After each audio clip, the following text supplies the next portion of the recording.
livro O Espírito Dentro de Nós e o Espírito Sobre Nós, de Kenneth Hagin, capítulo 10.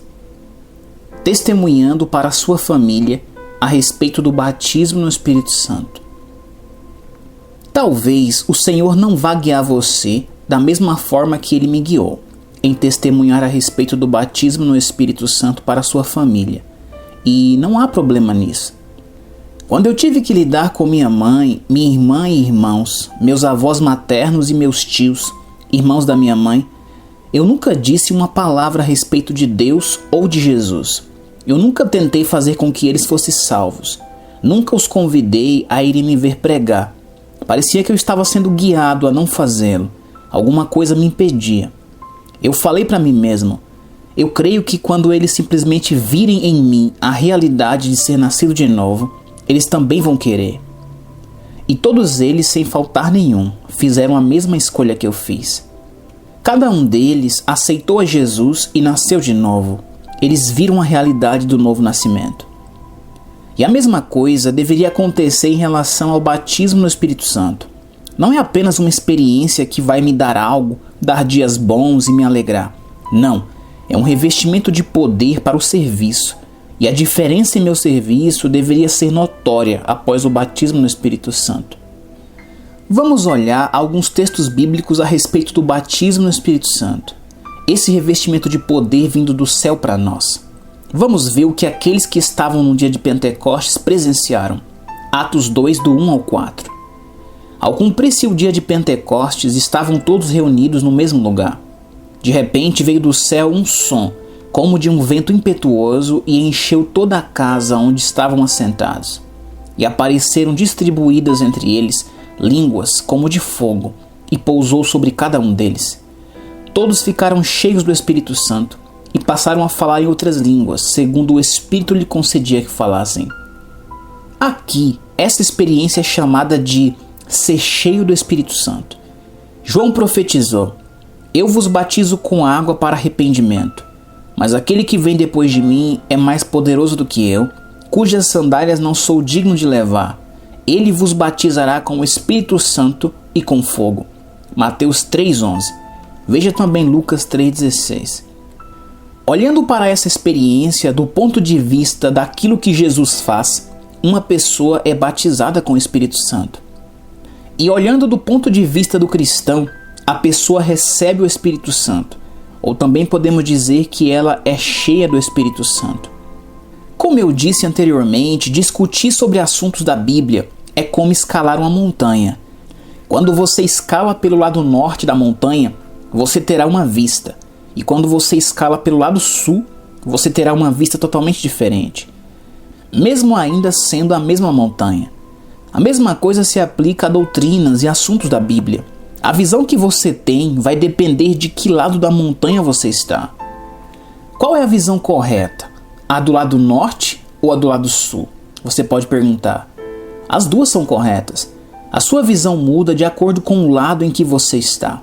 Mas quando você chega ao topo da montanha, você pode olhar em todas as direções. Diferentes manifestações. Eu quero chamar sua atenção para algo aqui. Quando lemos o livro de Atos dos Apóstolos, todas as vezes que vemos alguém sendo batizado no Espírito Santo, depois do dia de Pentecostes, não encontramos mais nenhuma referência a um som como um vento impetuoso, embora isso possa acontecer. Não se falou mais a respeito da distribuição de línguas como que de fogo pousando sobre os cristãos, mas a Bíblia continua fazendo referências a cristão falando em línguas. Pode ser que essas manifestações gloriosas acompanhem o batismo no Espírito Santo, mas também pode ser que não. Mas o cristão precisa saber que falar em línguas sempre irá acompanhar essa experiência, porque foi assim que aconteceu repetidas vezes no livro de Atos. Agora, isso não impede a presença desses outros sinais e manifestações. Significa simplesmente que línguas sempre acompanharão a experiência do batismo no Espírito Santo. Visões de língua repartidas como de fogo e outros sinais nem sempre estarão presentes no batismo. Entretanto, algo já aconteceu comigo várias vezes e quero compartilhar aqui. Quando estava pastoreando a minha última igreja, eu fui convidado para pregar em um congresso numa Assembleia de Deus no Texas. Eu preguei no culto das 11 horas. Deus havia me dado uma mensagem especial e terminei de pregar já perto do meio-dia. O pastor e o presbítero da convenção regional estavam sentados no púlpito. Assim que terminei minha mensagem, fui inspirado pelo Espírito Santo a falar em línguas. Eu entreguei, como dizemos, uma mensagem em línguas, e então o pastor se levantou e deu a interpretação. Então eu falei mais uma vez em línguas, inspirado pelo Espírito Santo, e mais uma vez o pastor veio e deu a interpretação. O vento do Espírito. A igreja estava lotada, totalmente lotada. Algumas pessoas estavam em pé lá no fundo. E quando o pastor interpretou a segunda mensagem, veio um som, como de um vento soprando. Todos os que estavam presentes escutaram. Era possível sentir aquele vento soprando dentro da igreja. Nós não oramos por ninguém, nem impusemos as mãos sobre ninguém, mas todos os que estavam doentes foram instantaneamente curados. Uma mulher foi trazida de ambulância para o culto e a colocaram em uma maca encostada na parede. Eu fiquei sabendo mais tarde que ela já havia sido operada 6 vezes.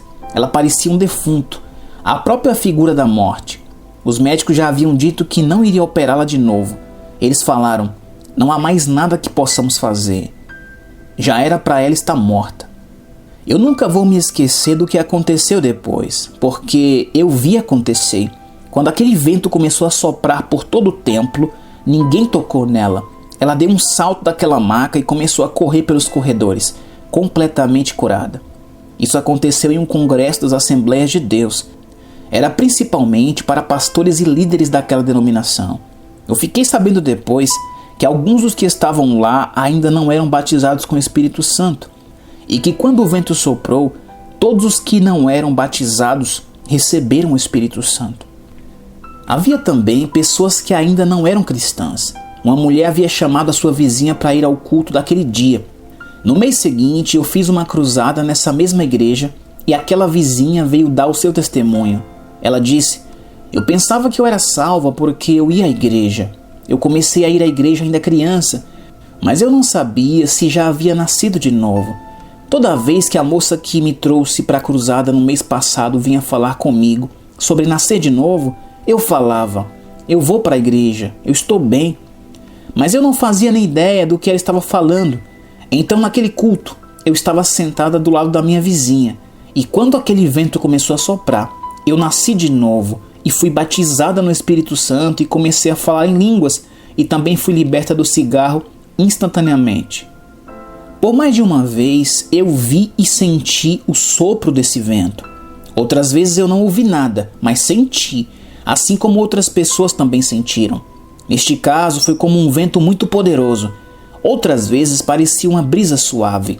Cristãos podem ou não ter uma experiência assim quando são batizados com o Espírito Santo, mas eles devem sempre esperar a manifestação do falar em línguas, porque ela tem que acontecer. Mais evidências. Vamos dar uma olhada em outras passagens da Bíblia que também falam a respeito do batismo no Espírito Santo. Em Atos 8, nós lemos a respeito dos samaritanos vivendo essa experiência. Atos 8, do 5 ao 8, 12 e do 14 ao 15. Filipe, descendo a cidade de Samaria, anunciava-lhes a Cristo. As multidões atendiam unânimes às coisas que Filipe dizia, ouvindo-as e vendo os sinais que ele operava. Pois os espíritos imundos de muitos possessos saíam gritando em voz alta, e muitos paralíticos e coxos foram curados, e houve grande alegria naquela cidade. Quando, porém, deram crédito a Filipe, que os evangelizava a respeito do reino de Deus e do nome de Jesus Cristo, iam sendo batizados, assim homens como mulheres. Ouvindo os apóstolos que estavam em Jerusalém, que Samaria recebera a palavra de Deus, enviaram-lhe Pedro e João, os quais, descendo para lá, oraram por eles para que recebessem o Espírito Santo. Embora o novo nascimento seja também uma obra do Espírito Santo, que passa a habitar dentro do cristão, nós não nos referimos ao novo nascimento como receber o Espírito Santo. No novo nascimento, nós falamos que a pessoa está recebendo a Cristo. De acordo com Atos 8:5, Filipe pregou a Cristo para os samaritanos, ele não pregou o Espírito Santo para eles. O Espírito Santo não é mencionado até o versículo 15, mas ainda assim podemos ver sua obra sobre eles. Veja os milagres que foram operados através de Filipe e espíritos imundos sendo expulsos. O versículo 14 diz: ouvindo os apóstolos que estavam em Jerusalém, que Samaria recebera a palavra de Deus. E outro texto que já vimos anteriormente, que está em 1 Pedro 1,23, pois fostes regenerados, ou seja, nascidos de novo, não de semente corruptível, mas de incorruptível, mediante a palavra de Deus, a qual vive e é permanente. Atos 8,14 diz que os samaritanos receberam a palavra de Deus. De acordo com 1 Pedro 1,23, eles nasceram de novo pela palavra, não é verdade? E Jesus disse: o que é nascido do Espírito é Espírito. João 3,6. Então esses samaritanos nasceram do Espírito, embora ele só seja mencionado depois. Nós não oramos para que não crentes recebam o Espírito Santo. Nós oramos para que eles recebam a Cristo. E quando eles recebem a Cristo, o Espírito de Cristo, que é o Espírito Santo, vem habitar no coração deles. E é preciso que seja assim, porque Paulo disse: se alguém não tem o Espírito de Cristo, esse tal não é dele. Romanos 8,9. A dupla obra. Eu quero que você entenda a dupla obra do Espírito Santo. Os apóstolos e outros membros da igreja primitiva criam no batismo no Espírito Santo. Ou como diz Atos 8,15, receber o Espírito Santo era uma experiência que vinham após a salvação. Esses samaritanos eram salvos?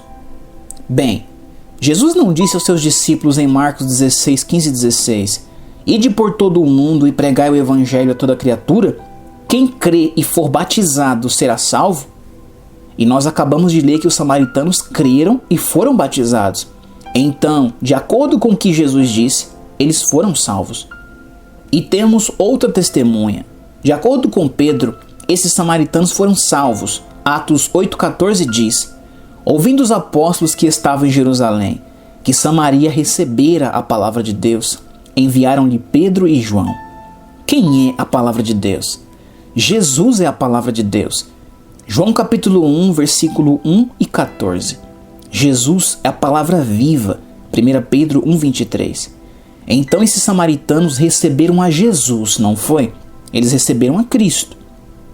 Agora, Atos 8,15 diz que quando Pedro e João chegaram lá, eles oraram pelos samaritanos. Com que propósito? Eles oraram para que os samaritanos fossem salvos? Que se convertessem, se tornassem cristãos? Não.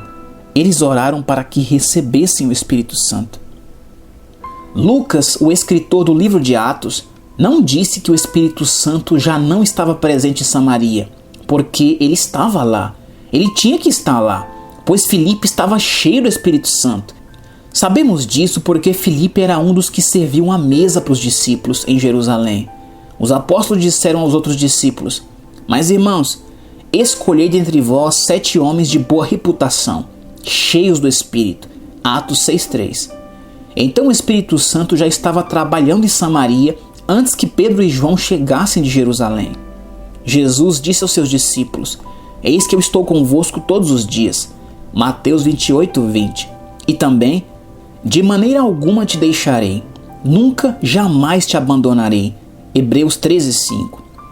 Então quando Filipe chegou em Samaria, Jesus também estava lá. Ele não estava lá em carne e osso, mas na pessoa do Espírito Santo. Sabemos que antes que Pedro e João chegassem em Samaria, o Espírito Santo já estava lá, operando.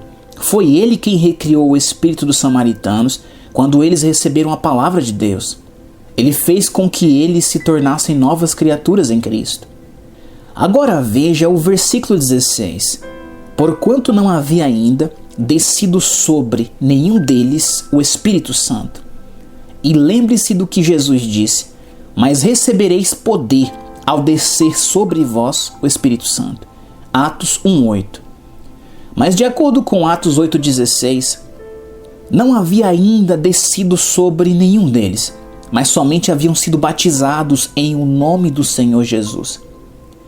Vemos no versículo 17 que então lhes impunham as mãos e recebiam estes o Espírito Santo. Eles foram batizados no Espírito Santo. logo após a salvação. Querido amigo, examinemos as evidências bíblicas e não uma doutrina de igreja para determinar se o novo nascimento e o batismo no Espírito Santo são duas experiências distintas.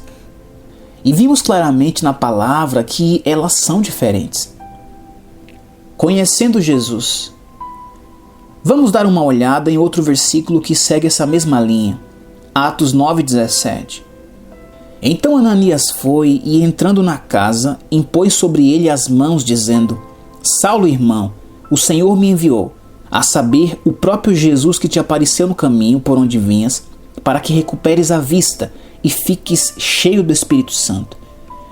Perceba que Ananias o chamou de irmão Saulo. Antes de Saulo encontrar-se com Jesus no caminho de Damasco, ele não tinha uma boa reputação entre os cristãos. Ele consentiu na morte de Estevão, o primeiro mártir da igreja, Atos 8:1. Ele conspirava contra os discípulos do Senhor, Atos 9:1. Ele tinha cartas dos líderes judeus autorizando-o a prender todo aquele que ele encontrasse que fosse do caminho, Atos 9:2. É bem provável que você não chegaria perto de alguém como ele e o chamaria de irmão. Mas aqui encontramos outra verdade. Ananias disse: Saulo, irmão, o Senhor me enviou, a saber, o próprio Jesus que te apareceu no caminho por onde vinhas, Atos 9:17. Em outras palavras, Ananias estava dizendo: aquele que me enviou é o mesmo Jesus que você conheceu no caminho de Damasco. O novo nascimento diz respeito a conhecer, encontrar-se com Jesus. Ananias disse que Jesus o havia enviado para que Saulo recebesse sua visão de volta. Saulo ficou cego por causa da gloriosa luz vindo do céu, mencionada em Atos 9:3. Ele não estava cego por causa de alguma doença ou enfermidade. Veja que o restante do versículo 17 de Atos 9 diz: Saulo, irmão, o Senhor me enviou para que recuperes a vista e fiques cheio do Espírito Santo. Trata-se da mesma experiência que os samaritanos tiveram quando Pedro e João impuseram as mãos sobre eles. O próprio Jesus, o cabeça da igreja, nos diz, através de todos esses exemplos bíblicos, que receber o Espírito Santo ou ser batizado no Espírito Santo é uma experiência posterior à experiência de conhecê-lo, de encontrar-se com ele, de nascer de novo. Atos 9 não diz que Paulo falou em línguas, mas nós sabemos que sim. Ele nos disse que sim. Ele disse: dou graças a Deus porque falo em outras línguas mais do que todos vós. 1 Coríntios 14:18. E quando foi que Paulo começou a falar em outras línguas? Como todos os outros discípulos. Ele só pode ter começado a falar em outras línguas quando foi cheio do Espírito Santo. Com uma sólida evidência bíblica, nós podemos ver que o batismo no Espírito Santo, com evidência do falar em línguas, é uma experiência separada e distinta da que vivemos quando recebemos a Cristo no novo nascimento. Sabendo que a experiência de receber a Cristo é essencial para a nossa caminhada e relacionamento com Deus e para tornar o céu o nosso lar eterno, precisamos acrescentar esta dimensão mais profunda à nossa caminhada e receber o poder que Deus já providenciou para nós para servirmos.